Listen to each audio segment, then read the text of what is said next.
Buenos días para todos. Mi nombre es Miguel Antonio Mesa y el día de hoy les voy a estar haciendo el acompañamiento con la reumaguardia o la reumaguardia de la noche, como le decimos los que somos fanáticos de Game of Thrones. Entonces,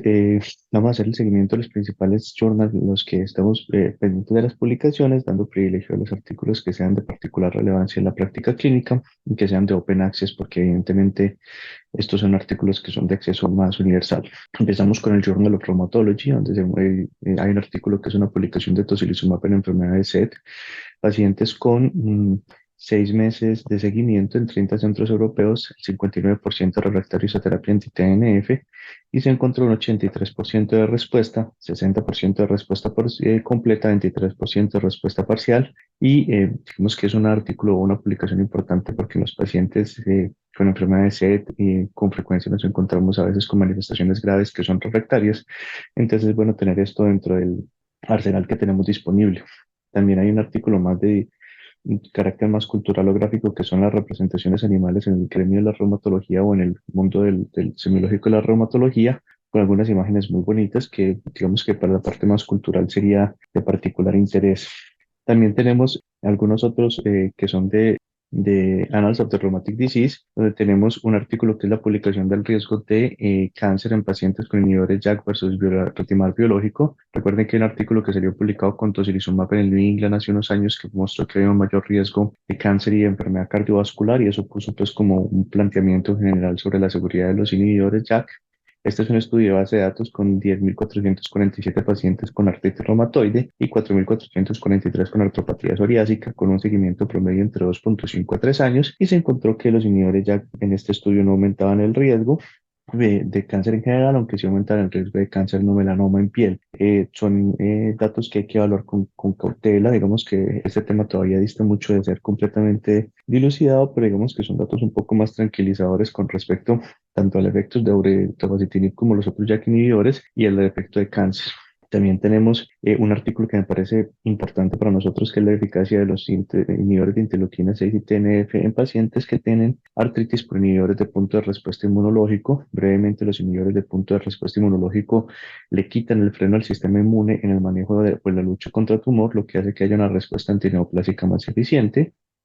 pero a su vez puede generar algunos efectos paradojales de carácter inmunológico. Esto cada vez se ve más con los grandes avances que se han hecho en las últimas décadas en la inmunología. Fueron 147 pacientes, 22% de ellos con anti-TNF, 29% con inhibidores, con bloqueadores del receptor de interleuquina 6, o sea, tocilizumab, y 49% con metotrexate. Y se encontró que los anti-TNF tenían, y el biológico en general, tenían una mayor capacidad de control de la artritis de los pacientes, pero de un menor tiempo de progresión de cáncer. Esto es complicado porque el uso de esteroides, el uso de terapias puede neutralizar un poco el efecto inmune contra tumor, que es lo que se desea. Entonces, digamos que esto nos da o nos refuerza el concepto de que el manejo debe ser sintomático, posteriormente con DIMAR tradicional y finalmente con DIMAR biológico, y que ese debería ser como el orden correcto en el manejar de esta situación. También salió el estudio Ritasarem en Annals of Rheumatic Disease, un estudio que es completamente recomendado. Es la continuación de la fase de inducción. En este estudio lo que se mostró fue que el mantenimiento con dosis de 1 gramo cada 4 meses era superior a satioprina, y digamos que es un estudio que tiene muchísima tela para cortar, pero que en él podemos hablar tanto de los dos esquemas de inducción de esteroide con dosis mucho más bajas de 1 miligramo por kilo, que cada vez se están instaurando cada vez más y más y más, así como la seguridad del medicamento, la superioridad, y los dos esquemas que se pueden utilizar en pacientes, el esquema de una dosis semestral o una dosis cada 4 meses, e incluso con esta dosis cada 4 meses se presenta algún grado de hasta un 12-15% de reactivación, lo que implica que posiblemente todavía estamos lejos de un control total de la vasculitis, aunque cada vez estamos más cerquita, y falta cuando ya llegue el gran impacto de los nuevos medicamentos como Acopan, que es un inhibidor del C5A. También tenemos unos estudios que son interesantes en las enfermedades que normalmente no se producen tantos estudios de impacto. Un metaanálisis sobre una variante de DNA mitocondrial que es el M16519C. Este variante mitocondrial genera unas mitocondrias que son disfuncionales, produce más radicales libres, menos tolerancia al estrés oxidativo y más fenómeno inflamatorio por mayores niveles de interleuquina 6 en su justa proporción para lo que es un fenómeno osteoartrítico. Y se mostró que efectivamente estas variantes génicas son variantes que son puntuales de pacientes rápido progresores. Esto tiene importancia porque quizás a futuro podamos, cuando tengamos un paciente con osteoartritis, definir el riesgo de progresión de ese paciente y no solamente por eso, sino porque efectivamente podamos empezar a desarrollar algunas terapias dirigidas o algunas terapias personalizadas para definir qué paciente se beneficia más de osteoartrosis, de pronto quizás de medicamentos como COX-2 versus un medicamento únicamente para el dolor versus otro tipo de medicamentos, incluso hasta algunos medicamentos que usamos característicamente en la artritis reumatoide.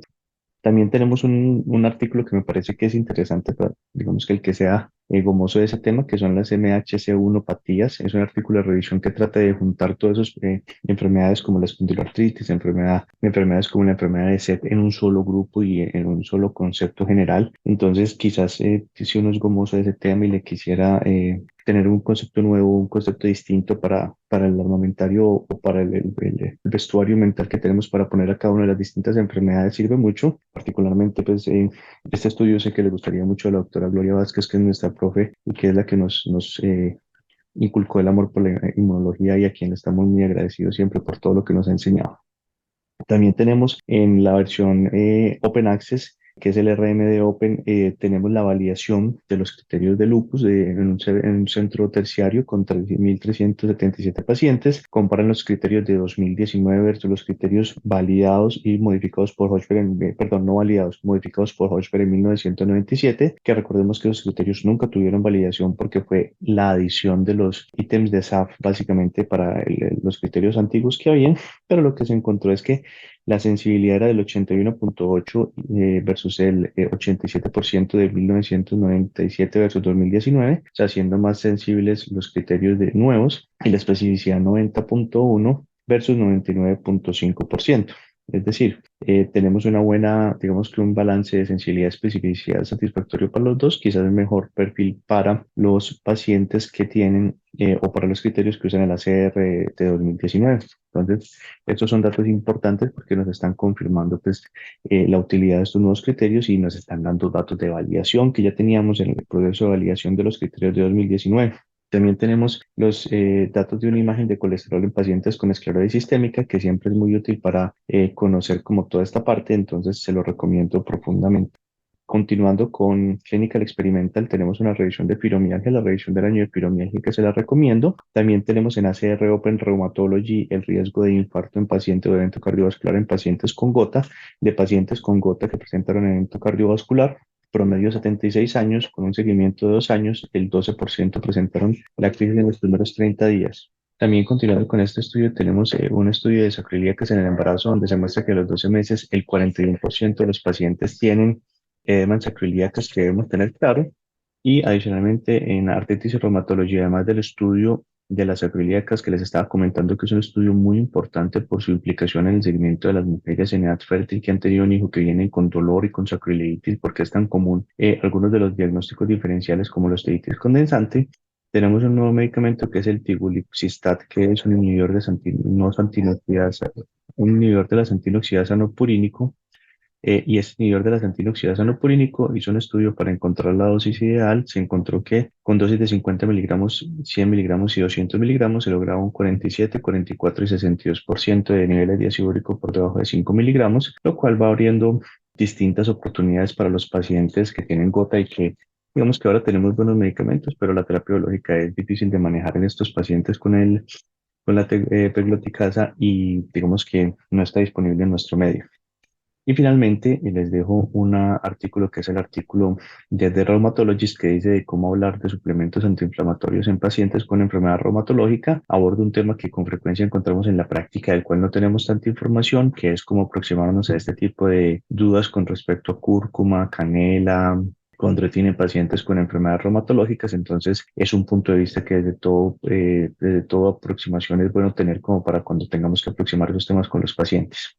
Este es el reporte de la Reumaguardia del día de hoy y sin otro motivo no me queda nada más que decirles gracias totales.